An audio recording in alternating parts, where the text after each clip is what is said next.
चलो, so today we will discuss another most important questions. नाम है कार्नोट थ्योरम। बहुत बढ़िया क्वेश्चंस और वो भी मोस्ट इंपॉर्टेंट। ठीक है, क्या नाम है? Carnot theorem. अब फिर उसका कनेक्शन बता दें, मतलब जो आप पढ़ रहे हो अगर वो चीज़ें ठीक से समझ के कर रहे हो तो बड़े आराम से आप इस थ्योरम को पढ़ लेंगे। ठीक है, अभी स्टेटमेंट बोलते हैं, उसको हम लोग लिखेंगे और फिर आगे डिस्कशन बढ़ाएंगे। लेकिन उसके पहले हीट इंजन क्या क्या होता है जी? हीट इंजन में सर सोर्स है ना, सिंक, ठीक है, वर्किंग सब्सटेंस कितना हीट उठाता है Q1, कितना वापसी Q2, यही था ना। बाकी सर एक आपने बताया था रेफ्रिजरेटर, जो इसी का वाइस वर्सा था, इसी का जस्ट उल्टा। वैसे इंजन की इफिशियंसी का क्या फार्मूला होता है? W/Q1। कितना कार्य मिला ऊपर और कितनी उष्मा उठाया था उससे डिवाइड कर दीजिए। क्या कल किसी ने ये रिलेशन डेराइव किया? किसके किसके बीच में? ई और के फॉर क्या था जी? है ना। मैंने कहा था अगर इसके बीच में रिलेशन निकालना हो तो आप ऐसा करो कि W और Q खत्म हो जाए, E और K में रिलेशन आ जाए। देखो,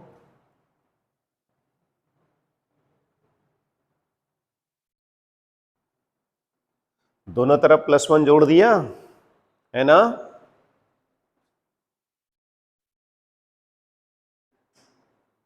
W की जगह क्या लिख सकते हो? कितना हो जाएगा जी? है ना, Q1 माइनस Q2 को, और ये क्या लिखा है? लिखा है ना, तो बोलो। खैर छोड़ो, वो तो मैंने ऐसे ही कहा कि अगर कभी भी दो चीजों में रिलेशन बताना हो तो यही ना स्ट्रेटेजी होनी चाहिए कि सर पहले उसको डिफाइन कर दीजिए, अब फिर हम क्या करेंगे, जो भी नोन चीजें हैं उसकी सहायता से हटाते हुए अंततः ई और के में रिलेशन निकाल। खैर चलिए, कौन सा theorem?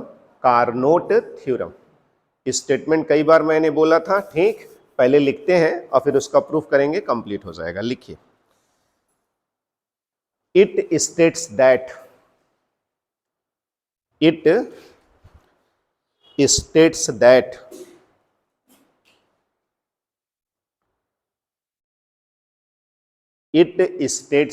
that no engine, it states that के बाद कॉमा लगा लीजिए, इन्वर्टेड कॉमा में लिखिए, it states that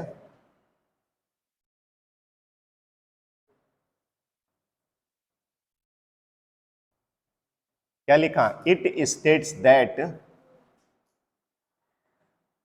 comma, inverted comma में लिखो, it states that comma, inverted comma में, no engine, no engine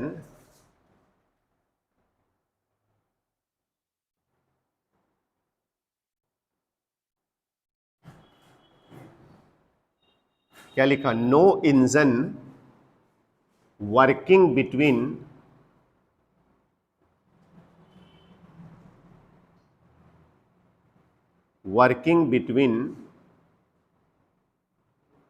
to given temperature, working between two given temperature can B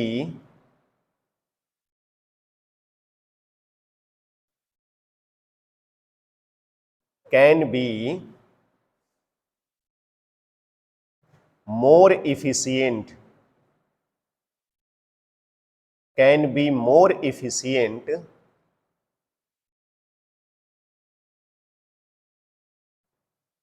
क्या लिखा? No engine working between two given temperature can be more efficient then THAN, then a reversible engine,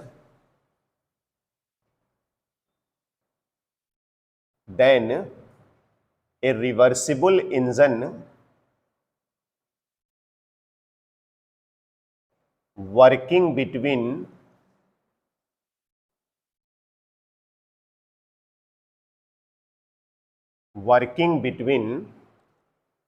same pair of temperature, working between same pair of temperature,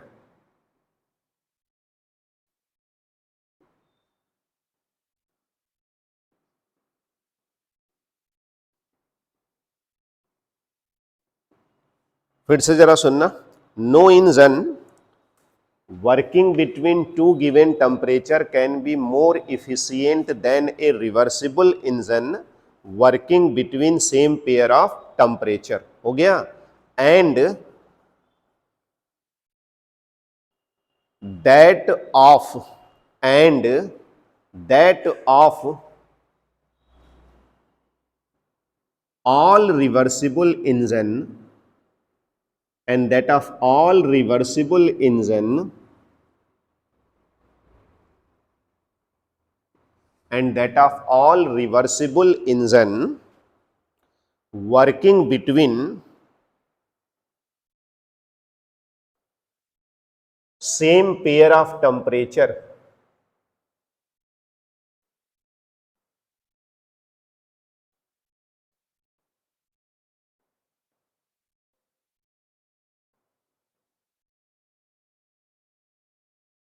क्या लिखा? And that of all reversible engine working between same pair of temperature have the same frequency, have the same efficiency,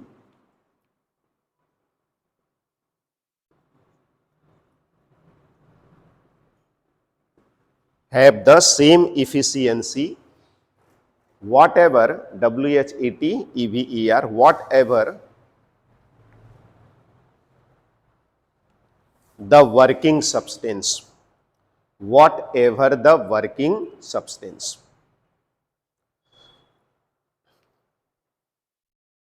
inverted comma बंद कर लीजिए, full stop कर लीजिए। मैंने आपको Carnot theorem का स्टेटमेंट बोल दिया, ठीक है?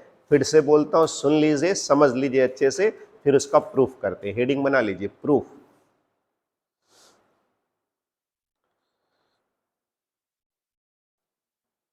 हो गया?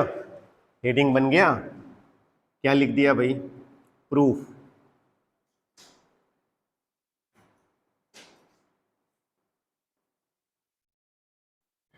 हो गया? ठीक, सुनो ध्यान से, कार्नोट थ्योरम क्या कहता है, सुनो।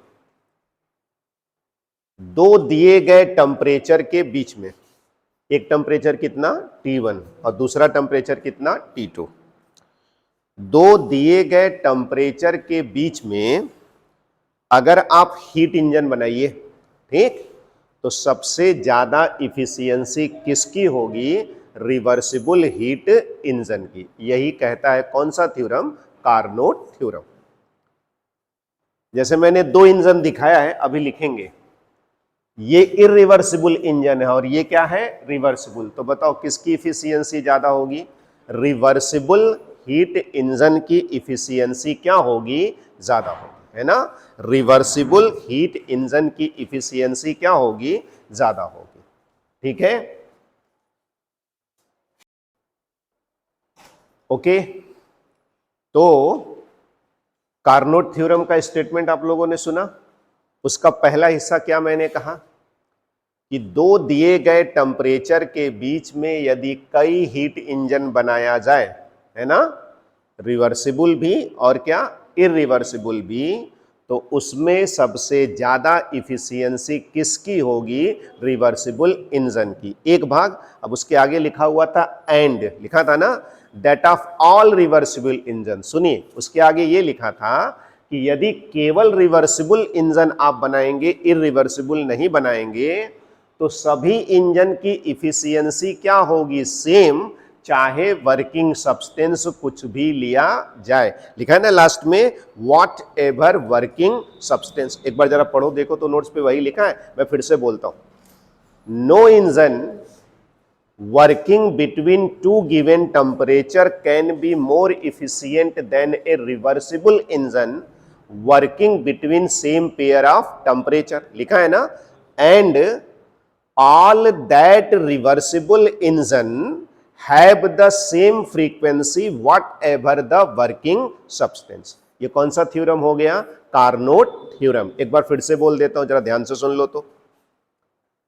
दो दिए गए टेम्परेचर के बीच में सबसे ज्यादा इफिशियंसी किसकी होती है? रिवर्सिबल हीट इंजन से। सर ऐसे लिखा नहीं है आपने, आपने लिखा ऐसे है कि दो दिए गए टेम्परेचर के बीच में रिवर्सिबल इंजन से ज्यादा इफिशियंसी किसी की नहीं हो सकती। नो इंजन आपने कहा है, वैसे स्टेटमेंट बदल देंगे तो कोई बहुत दिक्कत नहीं है, मीनिंग आप समझते रहिएगा। मीनिंग यही है कि दो दिए गए टेम्परेचर के बीच में यदि इरिवर्सिबल इंजन भी बनाए, रिवर्सिबल इंजन भी बनाए, तो किसकी इफिशियंसी सबसे ज्यादा होगी?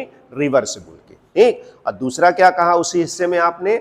दूसरे हिस्से में आपने ये कहा कि यदि केवल कई रिवर्सिबल इंजन बना दीजिए और हर इंजन में अलग अलग वर्किंग सब्सटेंस ले लीजिए, तब भी उसकी इफिशियंसी क्या होगी? सेम। अर्थात इफिशियंसी वर्किंग सब्सटेंस पे डिपेंड नहीं करता। वैसे ये बात सर मैं जानता था, ये होता है ना, ये फॉर्मूला था, कहां वर्किंग सब्सटेंस पे डिपेंड करता है? वर्किंग सब्सटेंस पे डिपेंड नहीं करता। तो चलिए प्रूफ की बात करें। ठीक, प्रूफ में सबसे पहले क्या लिख लिया जाए? Consider two engine A and B between, क्या लिखा? सेम पेयर ऑफ टेम्परेचर, मतलब सोर्स और सिंक। अब बाकी जो मेरी आदत है, एज इन फिगर, फिर ये फिगर बना लिया जाएगा। ठीक है, वो आप बनाते रहिएगा। आगे चलते हैं, लिखिए इन फिगर। फिगर के लिए स्पेस छोड़े रहिए। इन फिगर, आराम से फिगर देखते रहिएगा। ठीक है, वो बना लीजिएगा, कोई इशू नहीं है। ठीक है, इन फिगर, चलिए मुझे बताइए तो, ए इंजन है ना, बी भी इंजन है। मैं कह रहा हूं ये रिवर्सिबल इंजन है, ये उल्टा नहीं चल सकता। और ये कौन सा इंजन है? सॉरी, ये इरिवर्सिबल है, और ये कौन सा है? रिवर्सिबल। तो लिखिए इन फिगर ए बराबर capital A is equal to, कौन सा इंजन है जी? Irreversible. I double R E R V E R S I B L E, irreversible engine, E N G I N E. अब B कैसा engine है भाई? Reversible engine.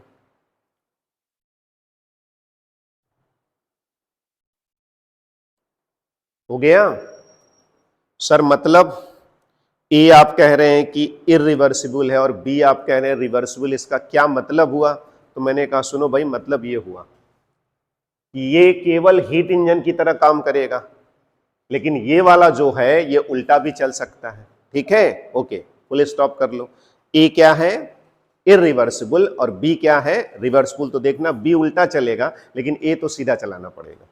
ठीक है, अब एक और बड़ी इंपॉर्टेंट चीज देखो तो, इस वाले इंजन में और इस वाले इंजन में वर्किंग सब्सटेंस की जो मात्रा है वो ऐसा लिया गया है कि इसके एक साइकिल में जो वर्क डन होगा, इसके भी एक साइकिल में उतना ही वर्क डन होना चाहिए। लिखो हियर, HERE लिख दो। Here amount of working substance is, here amount of working substance is such that,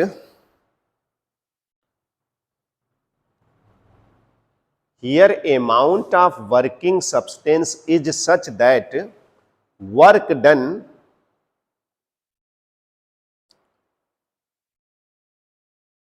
per cycle, work done per cycle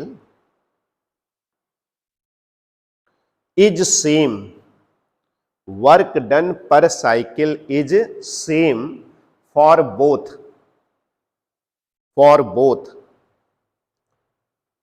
ENGINE, engine A and B। बताओ जरा। तो ए इंजन में और बी इंजन में पदार्थ की मात्रा, जिसको आप वर्किंग सब्सटेंस कहते हैं, इस प्रकार लिया गया है कि इस वाले इंजन के एक साइकिल में जितना वर्क प्राप्त होता है या इस वाले इंजन के एक साइकिल में जितना वर्क प्राप्त होता है, दोनों की वैल्यू क्या है, सेम। इस हिसाब से लिया गया है। ठीक है, डायग्राम आप थोड़ा थोड़ा बनाते रहिएगा, आराम से समझिए। देखो कैसे देख रहे हैं, ध्यान से देखो तो बात समझ में आएगी। देखना, ये इंजन है ना, इंजन तो सर ऐसे ही चलता है। कितना हीट उठाया बोलो, Q1, उसमें से कितना वर्क बन गया, W। तो अब यहां Q2 मत लिखना, जो बच गया वो जोड़ के खुद ही लिखो। तो देखो बताओ कितना बच गया। Q1 लिया था, W निकाल दिया, कितना बचा, Q1 माइनस W। सहमत हो? ठीक, अच्छा ठीक है, आराम से सुनते रहो, ऐसे ही अपना ध्यान से चीजों को एक बार अपने आप से प्रूव करोगे, खुद ही क्लियर हो जाए। ठीक है यहां तक। अब मैं ऐसे सोच रहा हूं, सर अगर इसको इंजन की तरह काम करना है तो हीट उठाएगा, और आप देखिए पहले से आप हीट नहीं उठा रहे, आप उसको तो हीट दे रहे हैं। उल्टा कर रहा है सर। उल्टा कैसे कर लिया, क्योंकि ये इंजन रिवर्सिबल है, और अगर आपको सीधा करना है सब तीर उलट दीजिएगा, हो जाएगा सीधा। तो बताओ, यहां मैंने Q1 लिया था ना, तो एक पॉइंट में थोड़ा ध्यान भी रखता हूं कि उल्टा बना दीजिए और Q1 ही नाम लिखिए डैश लगा के। ठीक, अच्छा, तो ये तो फ्रिज की तरह हो गया, रेफ्रिजरेटर। तो ये Q1 डैश और इधर से क्या आ रहा है, W।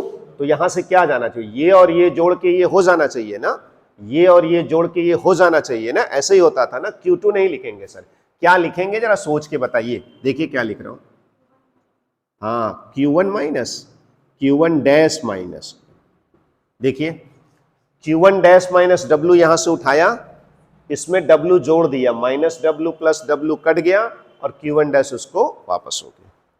तो मुझे लगता है कि शायद हम लोग डायग्राम बना लेंगे सर, कोई दिक्कत नहीं है। सोर्स बना दिया, सिंक बना दिया, T1 बना दिया, T2 बना दिया, A बना दिया, B। इसमें कौन उल्टा भी काम कर सकता है, कौन रिवर्सिबल है, इधर वाला, और इधर वाला क्या है, इरिवर्सिबल। अब यदि कार्नोट का थ्योरम या कार्नोट का स्टेटमेंट सही है, तो आप दिखाइए कि EB का मान EA से क्या होगा, अधिक होगा। EB EA ये क्या है सर, वो लिखा है, इफिशियंसी है। तो एक काम करिए, तो इसकी भी आप इफिशियंसी बताइए और इसकी भी लिखिए, लिखिए, लिखो। नाउ कॉमा लगाओ, the thermal efficiency of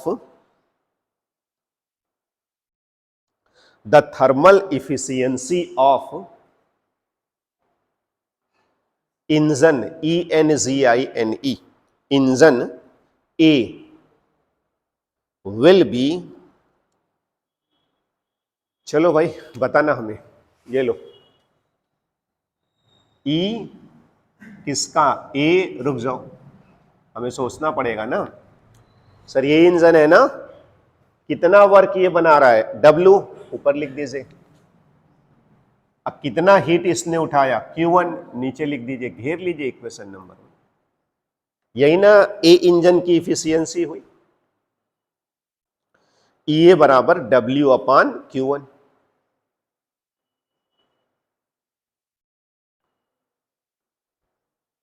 ऐसे ही ना इफिशियंसी इंजन की निकलती है जी, कितना वर्क प्राप्त हुआ लिख दीजिए ऊपर, और कितनी उष्मा उठाया है उससे क्या कर दीजिए, डिवाइड। चलिए ठीक है सर, ये इंजन है ना, इसकी इफिशियंसी आपने EA निकाल दिया। ये भी तो इंजन है, दोनों में कुछ फर्क है, हाँ है। ये इरिवर्सिबल है, उल्टा नहीं चला पाएंगे, और ये रिवर्सिबल है, सीधा और उल्टा दोनों चला सकते हैं। ठीक है, तो जरा इसकी इफिशियंसी बताइए, लिखिए। सिमिलरली, उसी तरह लिख दो, thermal efficiency of engine B. Similarly, thermal efficiency of engine B, capital B लिखो, हो गया, विल बी। अब जरा जज करना आप सभी, मैं लिख रहा हूं, देखें, बताना इक्वेशन नंबर 2 क्या होना चाहिए। रुकिए सर, EB बराबर, बताइए कितना कार्य प्राप्त हुआ, तो इसमें कार्य प्राप्त क्या हो रहा है, ये तो रेफ्रिजरेटर की तरह काम कर रहा है। मैंने कहा कोई बात नहीं, अभी आप रेफ्रिजरेटर की तरह इसको काम करा रहे हैं तो रेफ्रिजरेटर की तरह काम करेगा, और कहेंगे हीट की तरह तो बस तीर उलट दीजिए। तो बताइए कितना निकलेगा W और कितना उठाएगा Q1 डैश। तो EB बराबर क्या होना चाहिए, W अब बटे में Q1 डैश। हो गया, वो तो दोनों डायरेक्शन में चल सकता है ना।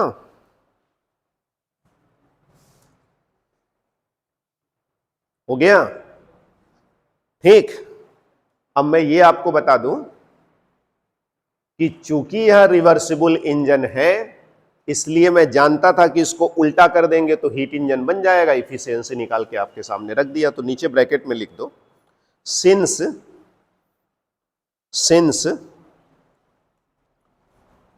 B is reversible engine, B is reversible engine. चूंकि B रिवर्सिबल इंजन है, इसलिए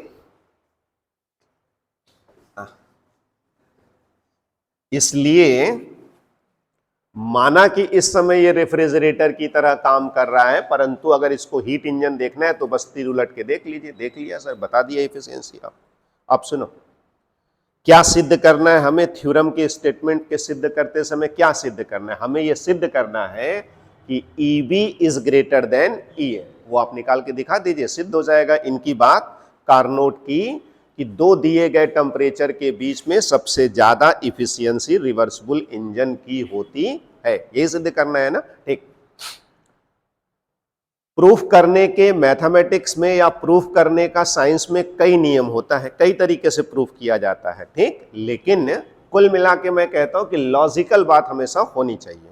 मैं आपको बताता हूं, प्रूफ करने के कई मेथड होते हैं, उनमें से एक मेथड का नाम होता है कंट्रेडिक्शन मेथड। क्या नाम होता है, कंट्रेडिक्शन मेथड। मतलब ये कि आप पहले कह दीजिए कि ये बात सही है, अब फिर उस सही बात के अनुसार आगे बढ़िए, और जो रिजल्ट निकले वो गड़बड़ रिजल्ट निकले, तो फिर आप जो बात कहे होते हैं वो आपको क्या करना पड़ेगा, उलटना पड़ेगा, और वो बात सही हो जाए।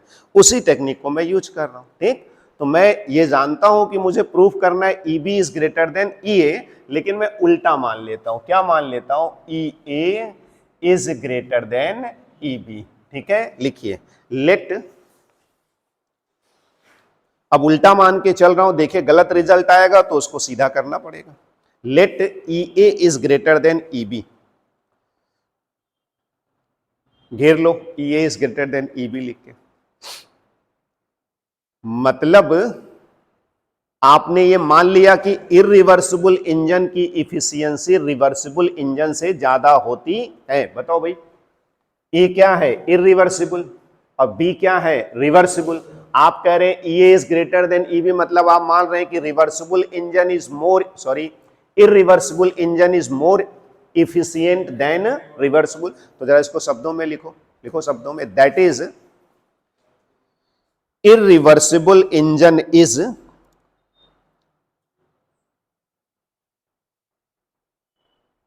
More efficient.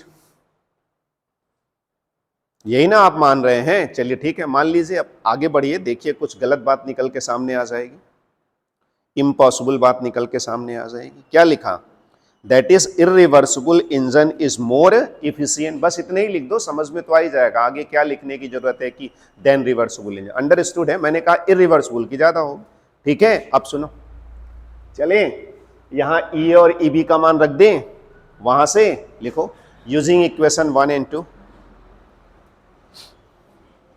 Using equation 1 and 2,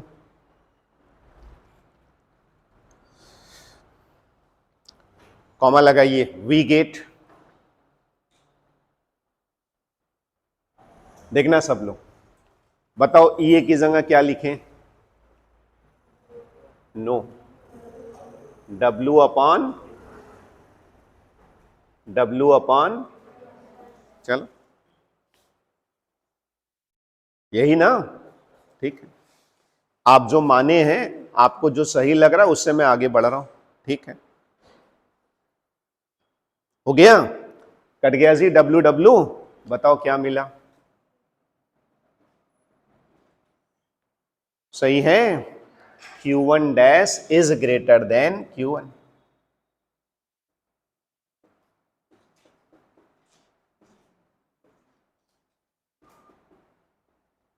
बताओ। बड़ा है तो बड़े में से छोटा घटाओगे, पॉजिटिव बच जाएगा। Q1 dash minus Q1 is positive, लिख लो ऐसे।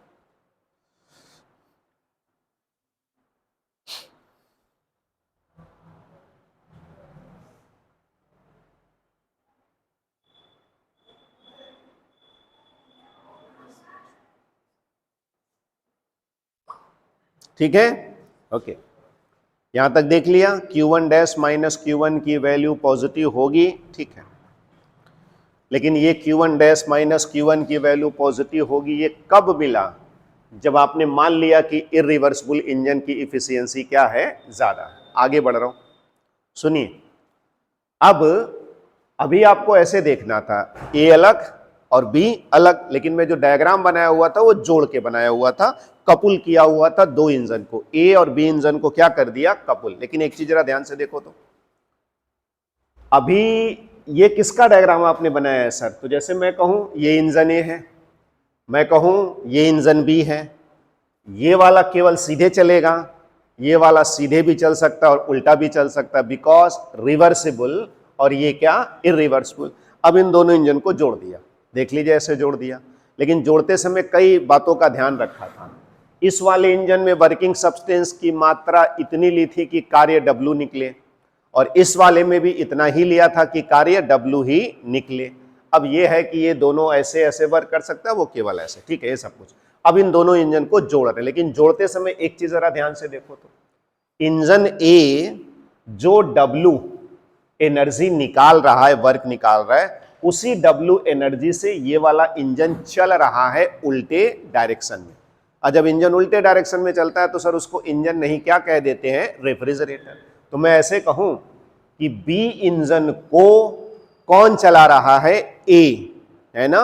बी इंजन को कौन चला रहा है, ए। ये तो डायरेक्टली चल रहा है सीधे डायरेक्शन में, और जबकि ये वाला इंजन किधर चल रहा है, उल्टे डायरेक्शन में। तो मैं ये लाइन लिखने जा रहा कि दोनों इंजन को इस प्रकार से कपुल कर दिया गया है कि ए वाला इंजन डायरेक्टली चलता है तथा वो बी वाले इंजन को उल्टे डायरेक्शन में चलाता है। यही मैं लिख रहा हूं, लिखो लिखो। Now two engine, TWO, two engine are coupled, ARE, are coupled in such a way, इस प्रकार, in such a way that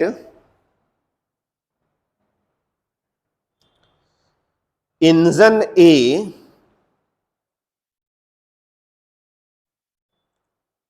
work directly, engine A work directly, हो गया, and it run, RUN, it run engine B.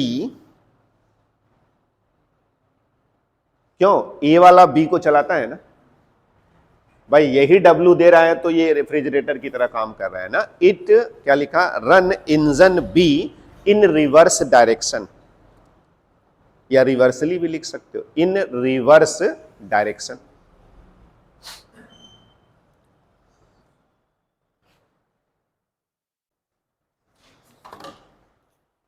हो गया, ठीक, full stop कर लो। अब जरा बताना,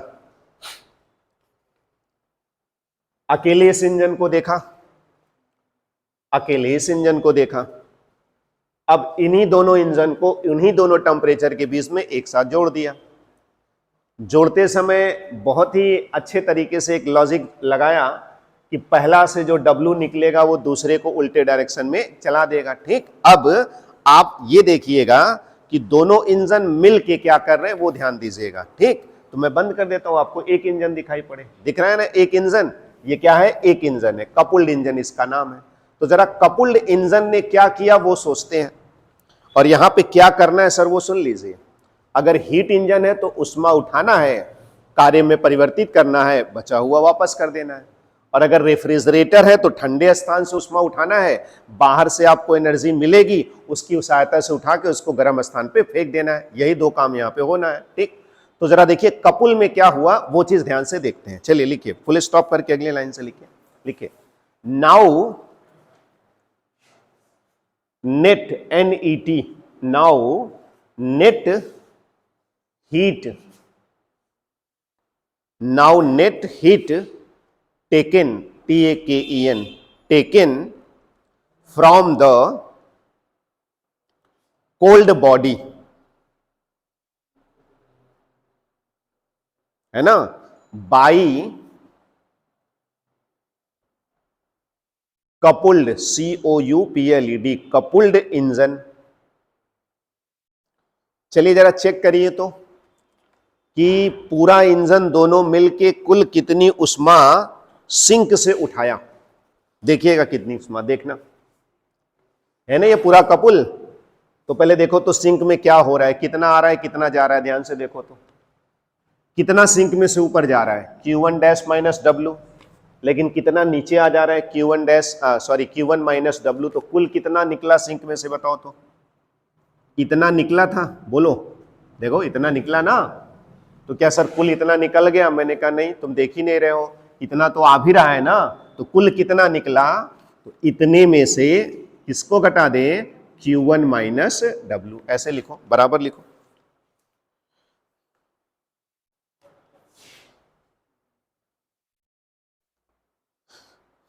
क्यों जी, हम कह रहे हैं कि सिंक में से कितना निकला, ये बताइए सर। मैं जरा सोच रहा हूं कि क्या रेफ्रिजरेटर जो पूरा दोनों मिलके क्या रेफ्रिजरेटर का काम कर रहा है क्या, उस सेंस में चल रहा हूं। ठीक है, कितना बचा बताओ। और ये चीज किसके पॉजिटिव हो गया, ठीक। तो जरा बताओ तो, ये पूरी मशीन मिलके, मतलब एक मशीन मानो, कितना ठंडे स्थान से उष्मा उठा लिया, Q1 डैश माइनस कितना Q1, कैलकुलेट किया है सर मैंने। अब चलें, अब देखो ये दोनों मशीन मिलके कितना हॉट को दे दिए, जरा ये चेक करो तो कितना दे दिया, Q1 डैश ना, उसमें से निकल गया कितना Q1, यानी कुल कितना दे दिया Q1 डैश माइनस Q1, वही है ना। ठीक है, लिखो, उसी से लाइन मिला। Now net heat given to the source, नहीं given to the hot body, ऐसे लिख दो। Now net heat given to the hot body, है ना, बाई क्या, कपुल्ड इंजन। वैसे मैं चाहूं तो ये भी लिख सकता था कि कपुल्ड इंजन ने एक साइकिल में कुल कितना उष्मा उठाया। तो चलिए एक साइकिल तो समझ में आ जाता है कि एक साइकिल में बात हो रही है, एक साइकिल में कितना उठाया सिंक से, Q1 डैश माइनस Q1। अब जरा देखो एक साइकिल में कितना दिया, देखो तो, इसको देना है ना, तो ये दे नहीं रहे तो निकल रहा है, कितना दिया Q1 डैश। तो पहले Q1 डैश दिया, ठीक है, लेकिन Q1 डैश दिया जरूर, लेकिन कितना निकाल लिया गया Q1, तो कुल कितना दिया गया बताओ, कितना हो जाएगा Q1 डैश माइनस Q1, लिखो।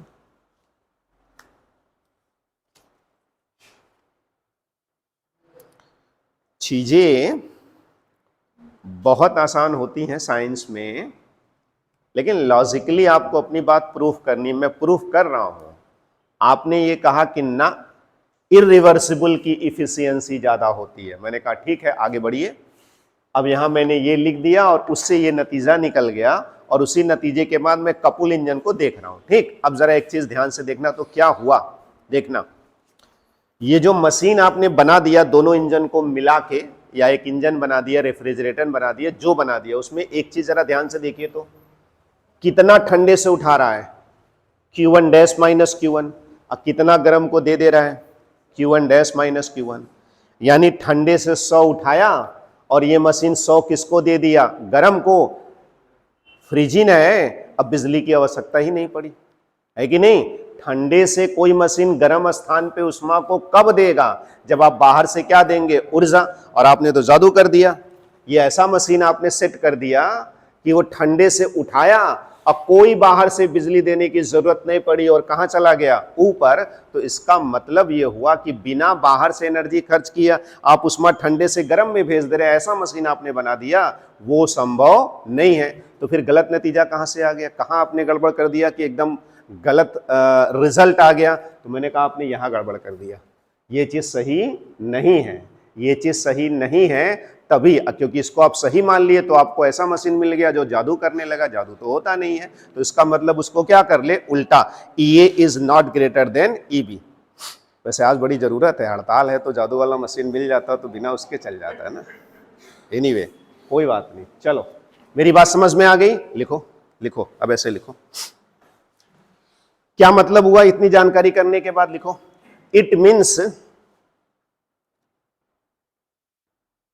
coupled engine, it means coupled engine takes in heat, कितना हीट उठाता है जी, टेक्स इन हीट, ब्रैकेट में लिखो Q1 डैश माइनस Q1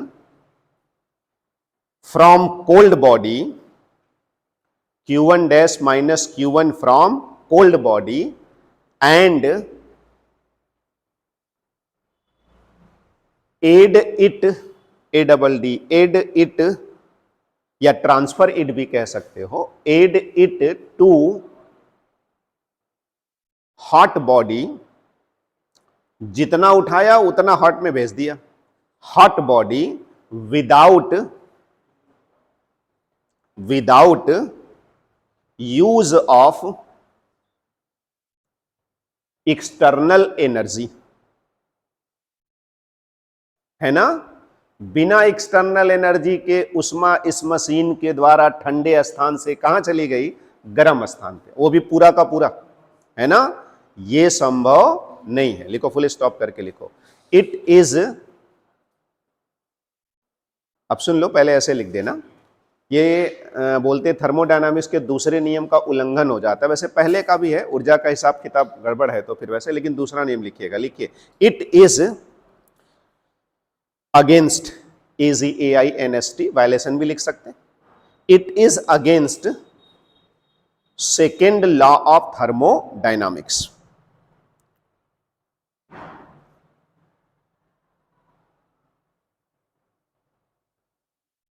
ठीक है, या एक बार फिर से लिख देते हैं, और इट इज नॉट पॉसिबल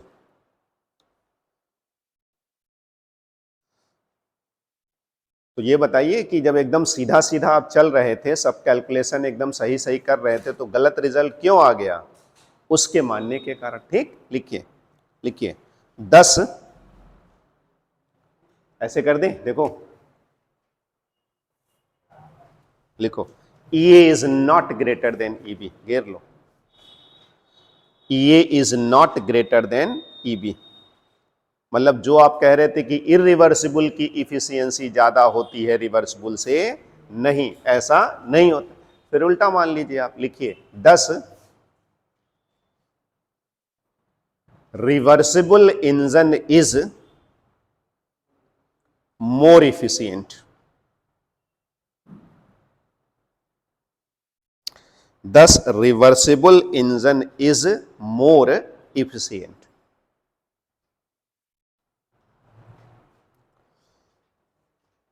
तो मैंने क्या कार्नोट थ्योरम प्रूफ नहीं कर दिया। कार्नोट ने यही कहा था ना कि दो दिए गए टेम्परेचर के बीच में यदि आप इरिवर्सिबल और रिवर्सिबल दोनों इंजन बनाएंगे तो किसकी इफिशियंसी सबसे ज़्यादा होगी, रिवर्सिबल इंजन की। उन्होंने कहा था कि रिवर्सिबल इंजन से ज़्यादा इफिशियंट और कोई इंजन नहीं हो सकता। प्रूफ कर दिया। एक काम करते, हेडिंग मैंने प्रूफ बनाया है ना, ठीक है, इसको दो भाग में कर देते। अभी जो किया वो पहला हिस्सा है, उसका नाम रख दो पार्ट 1, प्रूफ के बाद लिख दो पार्ट 1। पहला हिस्सा प्रूफ कर दे पार्ट 1 लिख के, ठीक है, और अब लिख दो पार्ट 2। चले, अब दूसरा हिस्सा क्या प्रूफ करना है सर बताइए, तो मैं आपको प्रूफ करके दिखाऊं। दूसरा हिस्सा क्या प्रूफ करना है भाई, सुनिए सर क्या प्रूफ करना है, सुनिए। दो दिए गए टेम्परेचर के बीच में आप यदि रिवर्सिबल इंजन बनाइए, इरिवर्सिबल मत बनाइएगा, तो एक रिवर्सिबल ये भी मान लीजिए, एक रिवर्सिबल ये भी मान लीजिए, ठीक है। तो यदि आप केवल रिवर्सिबल इंजन बनाएंगे और एक में वर्किंग सब्सटेंस अलग और एक में वर्किंग सब्सटेंस अलग, तब भी दोनों की इफिशियंसी क्या होगी, सेम। ये प्रूव कर दीजिए, हो जाएगा, ठीक है ना। ये प्रूफ करना है ना, ठीक। तो क्या लिख दिया, पार्ट 2 हो गया, ठीक। लिखो लिखो लिखो, if 2 TWO 2 engine A and B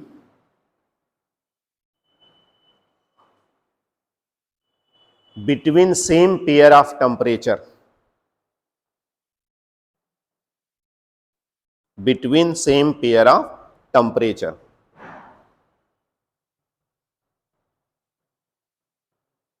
ठीक है, as in above figure, as in above figure, ठीक है। चलिए ठीक है, अब सुनिए मेरी बात, ध्यान से सुनिए। अब तो आप ये कह रहे हैं ना कि ये भी दोनों डायरेक्शन में और ये भी दोनों डायरेक्शन में, क्योंकि दोनों रिवर्सिबल इंजन है, ठीक। अब जरा बताइएगा, अभी जो आप एक्सरसाइज कर रहे थे, बी को कौन चला रहा था, ए चला रहा था ना। तो इसका मतलब बी को ए चला रहा है, तो आपने सिद्ध किया कि E A is not greater than E B होगा, है ना। लिखो लिखो, if engine A, if engine A drive, DRIVE, चाहे रन, जो लिखना हो, if engine A drive engine B, then बताइएगा, फिर से देख लीजिए, सोच लीजिए, समझ लीजिए, फिर बताइएगा। अभी अभी जो आपने एक्सरसाइज पार्ट ए में किया, उसमें बी को कौन चला रहा है, ए। तो सही बात क्या आया है, E A is not greater than E B, लिख दीजिए। Then E A is not greater than E B, लिख के घेर दीजिए। कौन किसको चला रहा है जी, ए चला रहा है बी को, ठीक है। तो E A is not greater than E B, ठीक। अब जरा इसी को उल्टा करके बोलिए, तो बोलिए क्या बोला जाए, इफ, बोलो, if engine B run, run ने ड्राइव लिख रहे थे, ड्राइव लिख लो, if engine B drive engine A, then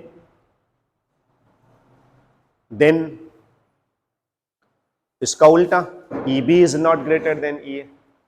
बोलो जी, तब सर ऐसे लिख दीजिए, E B is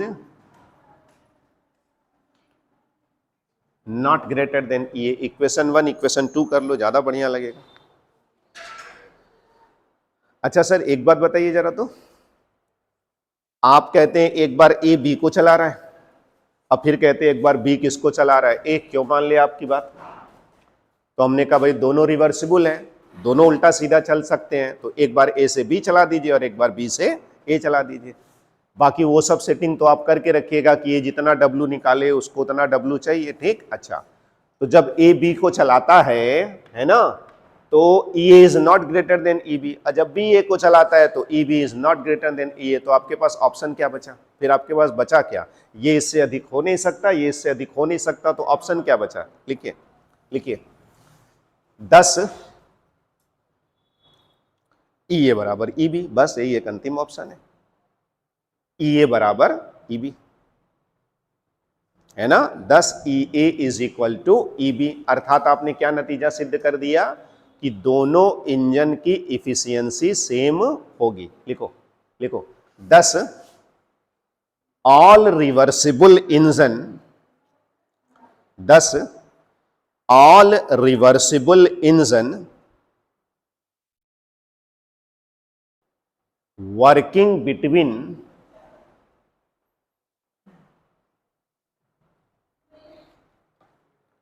thus all reversible engine working between same pair of temperature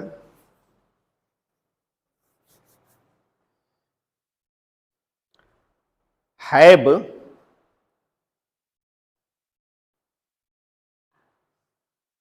same efficiency या इक्वल इफिशियंसी भी लिख सकते हैं, have same efficiency what ever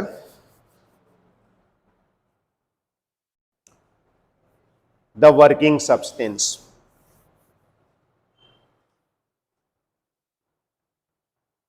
okay, full stop कर लीजिए, फिर से रिवीजन में सारी बात सुन लीजिए, डायग्राम बनाते रहिएगा।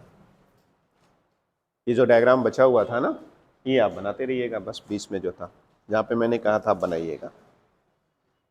चलें, आप बनाते रहिए, मैं अगले 2 से 3 मिनट में अपनी बात को रिवाइज कर देता हूं। सबसे पहले कार्नोट थ्योरम का स्टेटमेंट है ना, कई बार कह चुका हूं, फिर कह रहा हूं, no engine working between 2 given temperature can be more efficient than a reversible engine working between same pair of temperature, and all the reversible engine working between same pair of temperature have same efficiency whatever the working substance। ये statement था। जब proof करने की बारी आई तो हम लोगों ने लिख दिया कि कंसीडर कर लीजिए दो इंजन ए और बी दो टेम्परेचर के बीच में, मतलब एक ही सोर्स और एक ही सिंक के बीच में। बताइए कौन सा इरिवर्सिबल है, ए, और कौन सा रिवर्सिबल है, बी। और एक बात सर ध्यान से देख लीजिए, आप ये जरूर कह दीजिएगा कि दोनों इंजन में वर्किंग सब्सटेंस की मात्रा इस प्रकार है कि दोनों में जो वर्क निकलता है एक साइकिल में वो क्या है, सेम है। अब आप इफिशियंसी की परिभाषा जानते हैं, इसीलिए आप कहिएगा कि ए की इफिशियंसी इतनी और बी की इफिशियंसी इतनी। आपके मन में अगर ये प्रश्न उठ जाए कि बी तो इंजन की तरह काम ही नहीं कर रहा है, तो आप बस तीर उलट दीजिए क्योंकि रिवर्सिबल है और उस हिसाब से कह दीजिए W/Q1 डैश। अब आपको प्रूफ करना है कि इसकी इफिशियंसी ज्यादा है रिवर्सिबल की, आप कंट्रेडिक्शन मेथड यूज करेंगे, इसलिए आप कह दीजिए कि चलिए मान लेते हैं, लिखा है कि नहीं, let A is greater than E B, लिखा है देखो, लेट माना, ठीक है ना, उल्टा मान लीजिए A is greater than E B, E और ई बी का मान रखिए तो आपको मिला कि Q1 dash is greater then Q1, अर्थात Q1 dash minus Q1 is positive. अब आप कहिए कि दोनों इंजन को इस प्रकार से जोड़ दिया जाए कि इंजन ए डायरेक्टली चलेगा और बी को उल्टे डायरेक्शन में चलाएगा, वो चित्र से भी समझ में आता है। ठीक, फिगर बनाते समय ये माइंड सेट करिएगा, अगर थोड़ा भी कंफ्यूजन है, कि पहले ए बना दिया, इससे Q1 लिया और W निकल गया, तो याद रखिएगा यहां Q1 लिया था तो ये भी इंजन बनाना है, तो सर नीचे नहीं, ये उल्टा चलेगा, तो बस ऊपर तीर बना के इसका नाम क्या रख दीजिए, Q1 डैश। तो बस इतना ही लिख के अब बाकी कैलकुलेट करके बताइएगा। तो बताइए ये Q1 है और ये क्या है, W, तो कितना वापस करेगा, Q1 माइनस W। अब बताइए ये Q1 डैश लिखा है और ये W आ रहा है, इसको जोड़ेंगे तो इतने के बराबर होना चाहिए, या इसको जोड़ेंगे तो इतने के बराबर, तो ये कितना हो जाएगा, Q1 डैश माइनस W। अभी फिगर में एक चीज और दिखा देना चाहिए। अब बताइए कुल कितना ऊपर जा रहा है, बोलो, इस पूरे में से कुल कितना ऊपर जा रहा है, लीजिए वो भी दिखा देते हैं, कुल कितना ऊपर जा रहा है जी, Q1 डैश माइनस Q1। अब कुल हॉट में अंदर कितना जा रहा है, तो वो भी है Q1 डैश माइनस Q1। मतलब ये सब कैलकुलेशन आप सोच के बनाएंगे तो बात समझ में आएगी।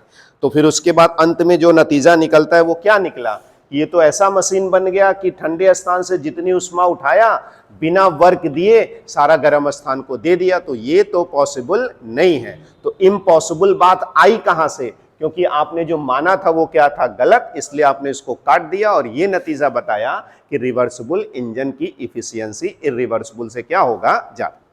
अब दूसरा पार्ट ये था कि आप ले लीजिए दो इंजन दिए गए टेम्परेचर के बीच में, अगर ये इसको चलाएगा तो E is not greater than EB, और अगर ये इसको चलाएगा तो EB is not greater than EB। चूंकि दोनों एक दूसरे को चला रहे हैं इसलिए तीसरा ऑप्शन मेरे पास बचा और वो है EA is equal to EB, और हो गया, मेरी बात समझ में आप सभी को आ गई? बाकी बातें नेक्स्ट टर्म।